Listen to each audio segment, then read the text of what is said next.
مگر اب اس کی رنگت متغیر ہو کے رہ گئی تھی۔ نسرین بھی اپنی جگہ پریشان تھی۔ مریم نے نسرین کی شکستہ چال کو دیکھا تو خواہ خفت زدہ ہو کے رہ گئی تھی۔ ٹھیک 5 دن بعد اس لڑکے کی پھر کال آئی تھی۔ نسرین سبزی لینے گئی ہوئی تھی۔ مریم اپنے چھوٹے بہن بھائیوں کو پڑھا رہی تھی کہ اس کی کال آئی اور پھر مسلسل کال آتی رہی، مگر مریم کال پک نہیں کر رہی تھی۔ پھر اس نے اکتا کے کال پک کی۔ اس کے اندر بہت دن سے تیش ابال کھا رہا تھا۔ وہ اپنی تمام بھڑاس نکالنا چاہتی تھی۔ غصے سے اس کی حالت غیر ہو رہی تھی۔ اس کا نازک بدن تھر تھرا رہا تھا۔ السلام علیکم، میں بہت شرمندہ ہوں اس دن جو بھی مجھ سے ہوا اور جو بھی میں نے کہا۔ اس کا لہجہ واقعی معافی طلب تھا۔ مریم ٹھٹکی۔ وہ تو اس کی طبیعت صاف کرنے کے لیے الفاظ ترتیب دے رہی تھی کہ آگے سے اتنا ٹھنڈا انداز دیکھ کر چپ سادھ لی۔ وہ کچھ دیر مریم کے بولنے کا منتظر رہا، پھر خود ہی دوبارہ بولا، دراصل وہ کوئی اور ہے جو آپ کا نمبر آپ کے نام کے ساتھ انجوائمنٹ کے لیے استعمال کر رہی ہے، آپ کی سادگی اور معصومیت سے فائدہ اٹھا رہی ہے، اس لیے پلیز خیال رکھیے گا۔ وہ پھر اپنی نرم گمبھیر آواز میں بولا۔ مریم اس کی بات سن کر چکر آ کے رہ گئی۔ اس کے دماغ میں دھماکے سے ہو رہے تھے۔ ایسا کون کر سکتا ہے؟ وہ بے دھیانی میں کہہ رہی تھی۔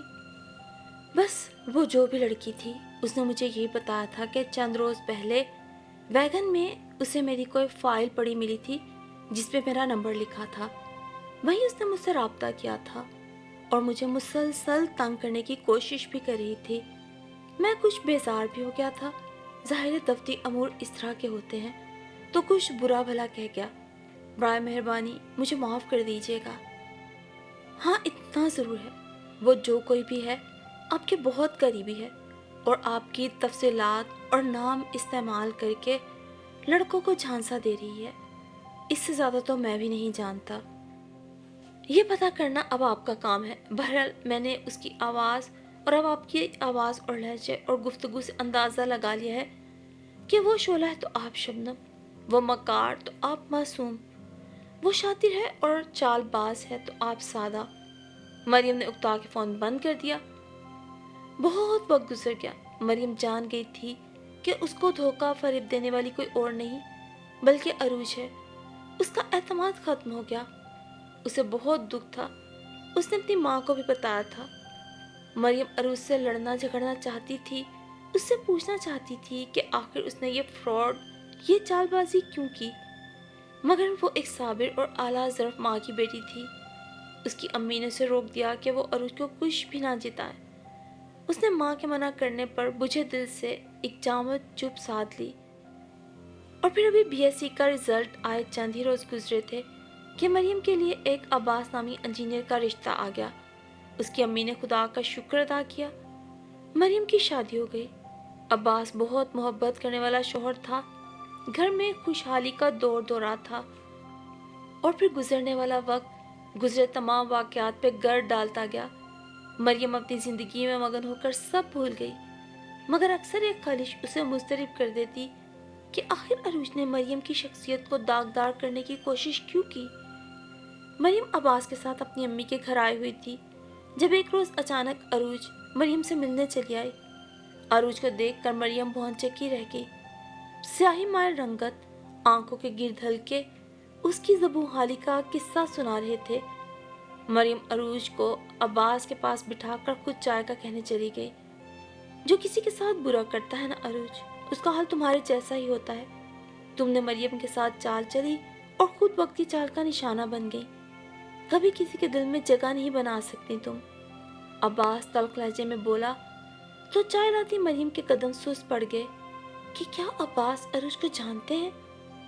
میں ہی وہ عباس ہوں جس پر تم مر مٹی تھی، مگر میں بدبخت نہیں تھا جو سونا چھوڑ کر خاک میں ہار ڈالتا۔ مریم نے اپنے کردار کی مضبوطی اور معصومیت سے مجھے جیت لیا۔ وہ عظیم ہے اور قابل فخر ہے اور میں خوش بخت ہوں کہ وہ میری ہے۔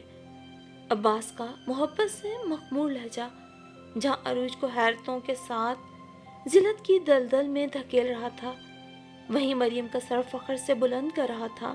مریم کی جگہ خدا خود بناتا ہے اسے کچھ نہیں کرنا پڑتا، کیونکہ مریم مخلوق خدا کے لیے جگہ چھوڑنا جانتی ہے۔ وہ تمہاری طرح خود غرض نہیں، بے حیا نہیں، بلکہ وہ ایک با کردار با حیا لڑکی ہے۔ کبھی بھولے سے بھی مریم بننے کی کوشش مت کرنا۔ عباس یہ بات کہہ کے اٹھ گیا تھا۔ حیا عورت کا زیور ہے۔ یہ بات عروج کی سمجھ میں تب آئی جب وقت گزر گیا تھا۔ اب اس کے ہاتھ میں صرف پچھتاوے تھے، اور عروج اور مریم کی یہ کہانی کوئی قصہ کہانی ہی نہیں، بلکہ آج کے ہر گھر کی کہانی ہے، جہاں والدین تو اپنی زندگیوں میں مگن ہیں، مگر ان کی بچیاں اپنے احساس محرومی اور احساس کمتری کو مٹانے کے لیے کسی بھی راہ چلتے کے ساتھ اپنی محبت کی پینگیں بڑھانے کو ہر لمحہ تیار ہیں، بھلے اس کے لیے انہیں اپنی عزت بھی قربان کیوں نہ کرنی پڑے۔